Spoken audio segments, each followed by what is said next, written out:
اللہ بن مسعود رضی اللہ تعالیٰ عنہ کہتے ہیں نبی کریم صلی اللہ علیہ وآلہ وسلم ہمیشہ یہ دعا کرتے تھے اور اس دعا کے اندر 4 چیزوں کو مانگتے تھے۔ کیا دعا تھی؟ اللہم انی اسألک الہدی والتقی والعفاف والغنی،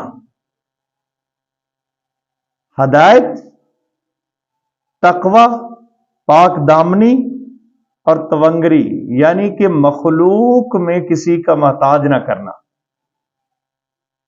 اب یہ چیزیں ہمیشہ یہ دعا کو یاد کرو اور یہ مانگا کرو۔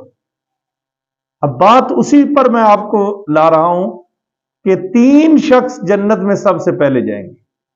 نمبر 1 شہید، نمبر 2 پاک دامن، مرد ہو یا عورت، نمبر 3 وہ غلام جو اپنے رب کی بھی عبادت کرتا ہو اور ساتھ ساتھ وہ اپنے آقا کی بھی خدمت کرتا ہو۔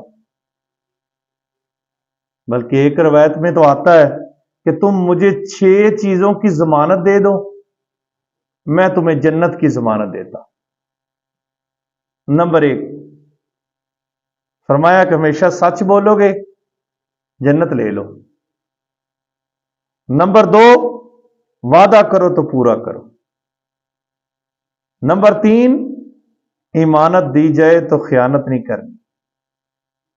نمبر 4 اپنی نگاہوں کی حفاظت کرو۔ نمبر 5 فرمایا کہ اپنی شرم گاہوں کی حفاظت کرو۔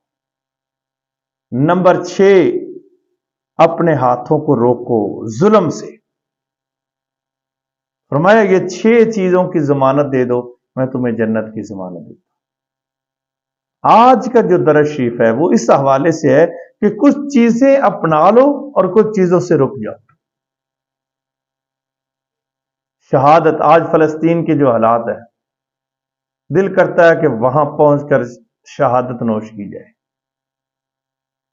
شہداء میں جیسے دعا کیا کرتے تھے حضرت خالد بن ولید، یا اللہ مجھے شہداء میں شامل کر۔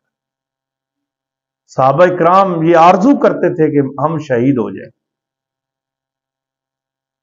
آج جو فلسطین کے حالات ہیں، ضروری ہے کہ مسلمانوں کے حکمرانوں کو غیرت دلائی جائے اور خود بھی کوشش کی جائے، اور ہر وقت بندے کو تیار رہنا چاہیے جہاد کے لیے۔